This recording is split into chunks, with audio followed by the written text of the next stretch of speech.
Alright guys, welcome back to the most amazing gaming channel in the world. Today we're going to be going over the Season 3 ISIS build. Yeah, to start on this, if you haven't followed already, go follow the Twitch and Twitter down below. The first one you're going to want to upgrade is going to be your 1. It actually has really good scaling for how many you actually get to do. The next one I do grab is the 2. Then I go back into the 1, and then I do the 3. Upgrade the ult whenever possible, and the 1, I love leveling up. Although I don't hold on to it at level 8, because at this point you're probably going to be able to clear main or your lane quick enough with that 4. I go ahead and pop the go into the 2 for the next one because it actually works really well. Just gives you that extra damage. Then finish off your 1 and then go into your 2.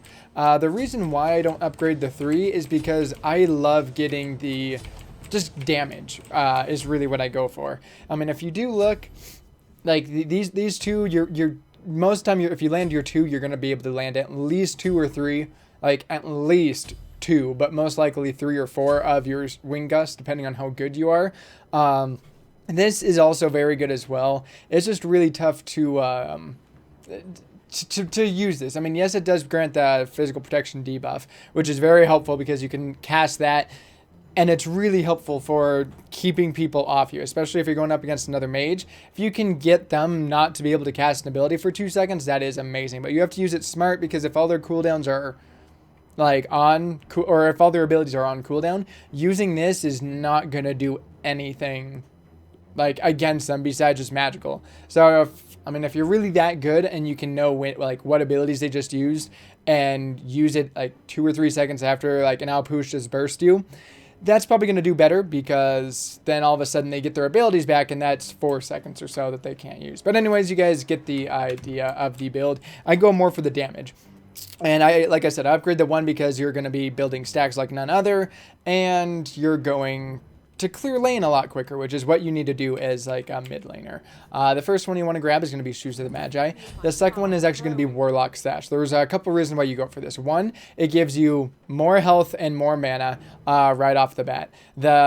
You do miss out on the the magical power. However, this is going to be your 3rd item. You also go Warlocks because the max stacks is 100 on this, so the max stacks on this is 75. So if you build this first, you're essentially missing out on stacks in which you're going to be double stacking. So Warlock Sash is definitely better, and then you go to Book of Thoth. At this point, you do get some good, good everything all around. One thing you may want to do for your 4th item depends on how the match is going. If you're not really doing damage and you wanted to get that extra pen, go ahead and grab Obsidian Shard. These two honestly depend on how the match is going. If I'm doing really well, I'll pick up Rod of Tahuti there next. However, for 1300 less, it's really difficult to not grab Ob Shard. But again, if they're not really building any penetration and the penetration's not really going to help me, grabbing this is really going to give you a huge burst in damage as your 4th item. So this next one is really going to depend on how the match is going. Whatever one you don't pick up the next, and then Soul Reaver is going to be last.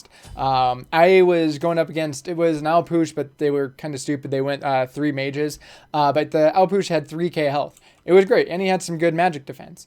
One thing that I just started doing after I realized he had it was I used my Soul Reaver against him.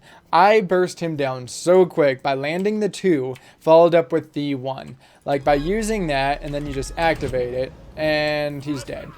Like with 0 stacks, well, I guess we have 5 stacks now. Your 1 does 300 roughly, or 325, just to make it easy, per wing gust. 325 plus, or times that by 4, you're doing 1,000 damage most likely, even if they do have some sort of protections. If you land your 2 as well, it deals up to, or scales, depending on how much. So you see how it only has, what is that, 700 for convenience sake? So going forward with this, I mean, you activate that, it just did 933.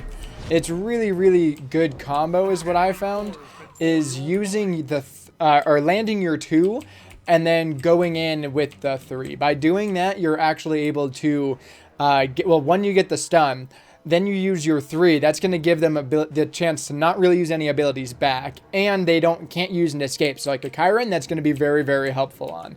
So you go in, use the 2, then you throw down the 1, and then usually you'll clean up there, especially in the late game. So hopefully that did kind of help you guys. Thank you so much for watching. I do appreciate it. If you did like it, like the video, give it a like, comment, subscribe. And until the next time, guys, have yourself a fucking amazing life.